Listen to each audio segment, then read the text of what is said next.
And this is what I wish I knew. Hello and welcome back to Veggie Magnifique, your go-to for holistic wellness and healthy and happy vegan momming. I'm Anne, a performer, health coach, and a mom. So our son Edgar is now 10 months old, which is amazing and totally unbelievable. And I finally feel kind of good and ready to share some new momming advice. Like, it took a while. Like, a lot of things really just threw me off. Like, I had spent so much time with kids, like as side jobs my whole life. So I was like, I got this. I didn't. So it just took me a little while to figure things out and get my bearings. So if I can help you from being as blindsided as I was, then it'll be a win, and that's the point of this video. But just really quick, before we get into my tips, if you're not subscribed already, I'd like to invite you to subscribe to Veggie Magnifique. It's free. You just click that red button, and then you will not miss my upcoming content. I have a lot of exciting new mama content coming up, so definitely make sure you're subscribed. So here are all my tips for all you new mamas out there in the 4th trimester. So my first tip is to cocoon with your family as long as possible. This is a very special and sensitive time in your life that you want to spend with your new baby and your partner, and you just want to cocoon. So don't let anyone in that you don't want in. If you don't want anyone to hold your baby, just say, I want to hold my baby right now. Like, you just have to be assertive. This is a very, very special time, and I think that initial cocooning period is really important for healing, and it's important for your nucleus family. So I highly recommend that you keep it sacred and you put up some good boundaries. So if anyone wants you or your baby for anything, you say, I'm sorry, we're cocooning. I'm sure you understand. Next tip is the taponcino, which is a Montessori little mattress thing. But the taponcino is fantastic because if you're going to let someone hold your baby, it kind of protects the baby from feeling jolted. And the taponcino kind of maintains the temperature and the softness. Also, if you're nursing your baby and you're gonna put him or her down, if you don't have the taponcino under your baby, the baby can be like, what happened? Why am I on a cold sheet all of a sudden? And then they wake up, and you don't want them to. So the taponcino is where it's at. My next tip is that baby clothes sizes really vary between brands. They vary so much. Like, I organized everything in the drawer, in terms of size, right? And lo and behold, there were some clothes that he didn't get to wear because they said 9 months, but then they actually fit like a 6-month, or like it just was off.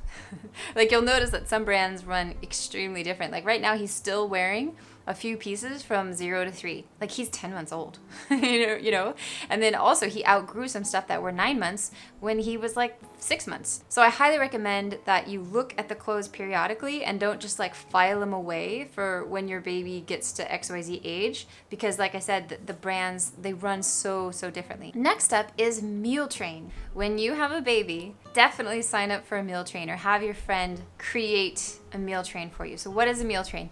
Well, all your friends and family can drop off a meal for you when you're in your newborn cocoon phase with your family, which is amazing. Like, we absolutely loved the meal train. Like, that was one of my favorite parts of the 4th trimester was all the delicious meals that my friends dropped out for us. Like, it was just the most delightful, heartwarming thing to have delicious food that your friends have made for you. And my friends went all out. Like, it was just like getting gifts every day. It was so amazing. And there's something so heartwarming about having a meal dropped off, but furthermore, there's something very practical about it because you're in no position to cook. You're supposed to be resting, and your spouse is busy taking care of you or taking care of the house or whatever. Like, you're both extremely busy, extremely exhausted, and trying to focus on baby, especially exhausted.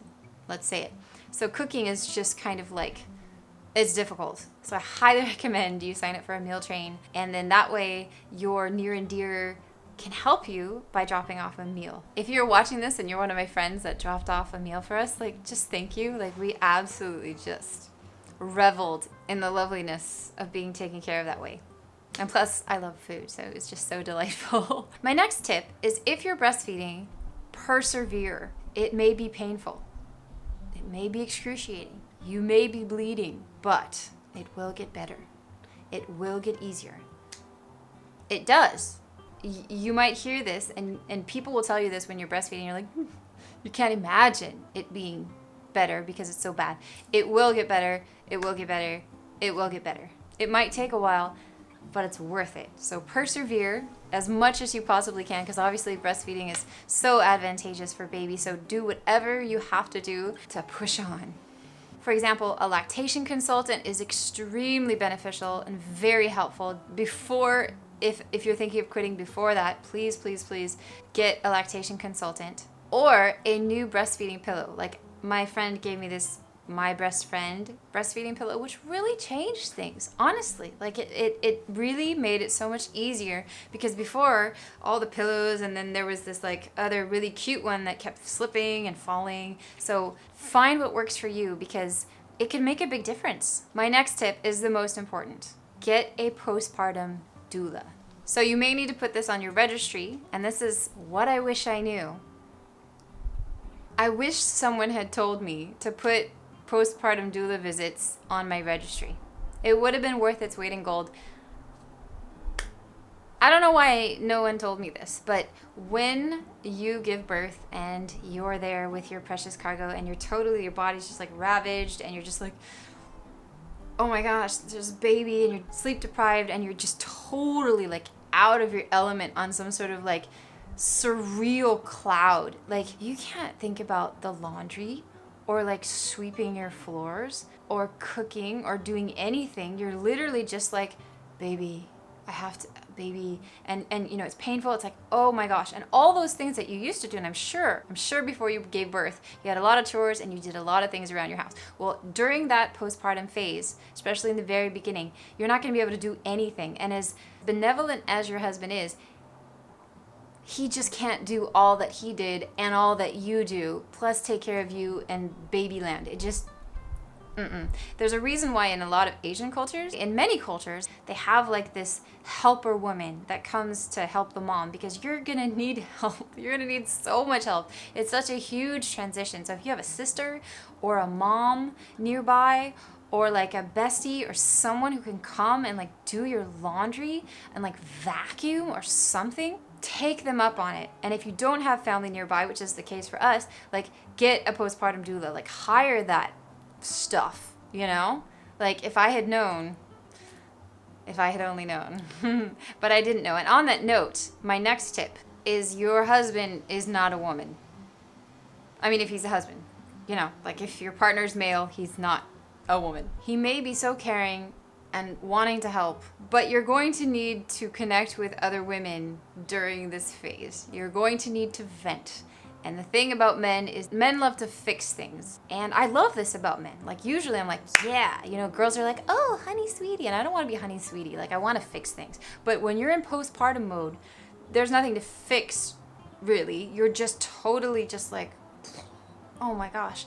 And men are like, how to fix this? Like, let's fix it. And you're like, oh my gosh, I just need to vent. This is so hard. And my boobs are just like, you're a harried, exhausted, like boob dripping mess. Like your whole like life as you knew it is totally obliterated, and you need to cry and you need to vent, and you're in massive pain, and you're just like, oh my. So you need to chin wag with a woman. You do.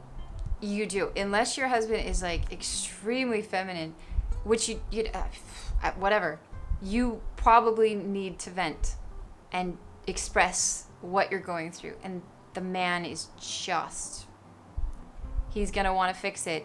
And if you're like, breastfeeding is so hard, it's crying, it's so hard, he's like, we'll try this. And like, you've already tried everything and it's just needing to heal. And he's like, we'll do this. And you're like, you just need to complain.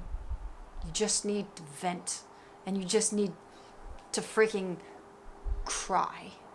And in those moments, you need a woman.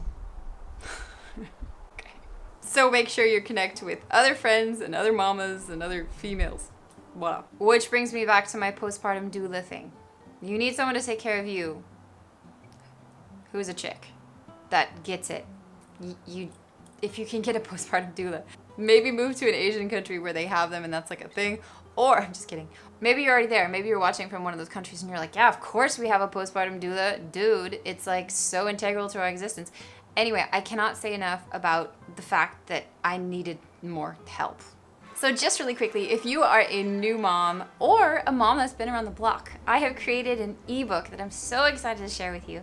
And it is called Optimum Mama Wellness, 12 Keys to More Energy, Enjoyment, and Wholeness. And it is a free ebook, so you can download it below the video. I really hope that you find all the tips helpful. I've been working on this for a while, and I'm so excited about it. So I hope that you love it, and definitely let me know if you do. It's free, just click the link below. My next tip is to have snacks by your bed. I highly recommend these Noka pouches. I ordered them from Amazon. They're totally expensive, so once you're done with that newborning period, don't buy them anymore. But in the beginning, you need calories and you need them fast, especially if you're breastfeeding. You're gonna just be like all of a sudden ravenous. And so these packs have protein as well as like fruit. It's just like calories. Like you just squirt it, it's easy. It's like sustenance in like literally 30 seconds. And I just lived on these things. I mean, obviously I ate the wonderful meals that were meal trained to us, but sometimes I like would wake up and I'm just like, food. So my next tip is more of like a cautionary tale, and it's that you may become flaky and MIA, and you're just going to have to accept it. Oh man, this was and is the hardest part. Okay, it's not the hardest part. The breastfeeding, the fatigue is the hardest part. This is like the next hardest part. The next hardest part is that when you become a mom, all of a sudden you need to flake because something happened and then your baby didn't sleep and then you have to cancel and you have to become flaky essentially. And there's this like, new esoteric mom group, the mom club, and everyone understands each other. Like, okay, yeah, I've had a baby that totally didn't sleep at all and I have to cancel. But in the past, I was like, I loathe flakiness. Like that's not who I am. It makes my skin curl. Like I lived in LA for 10 years, and so it's like the bane of my existence. And yet when you become a mom, you have to accept that you're gonna be late probably every time for like 5 months. You're gonna be late. You're gonna be right about to go out the door and your baby's gonna poo. Or right when you wake up, you think you're gonna leave, but no, you have to nurse, and then you have to you didn't get the diaper bag ready, and then you have to it's like a cautionary tale. You're just gonna have to accept that you're gonna be flaky and late and potentially have to cancel. And it is so hard. I hate it. But voila, that's currently, I'm working on it. Like things are much, much better now. We're much less late most of the time. And we cancel maybe a little bit less often, but it's a process of figuring out how long does it actually take to get somewhere with a baby? And then also, of course, the predictability changing as your baby matures. My next tip is to use coterie diapers. So they are hands down the best diapers that I have personally tried, which is why I made a video all about them. I will link it. Essentially, they're the softest, they're the most minimalist, and they work the best. So they really wick and contain any sort of blowout. So I highly recommend that because you just don't want to stress about anything else and you want to sleep at night. So sleep is very linked to those things. Next up is Babywearing. So Babywearing is one of my most fervent suggestions to you. And not only is your baby going to be happy to be on you and like close to you and like close to your heart and hearing your heartbeat and hearing your voice like they heard in the womb, like it's just magic, but also it's literally the only way you're gonna get anything done is Babywearing. That's the way.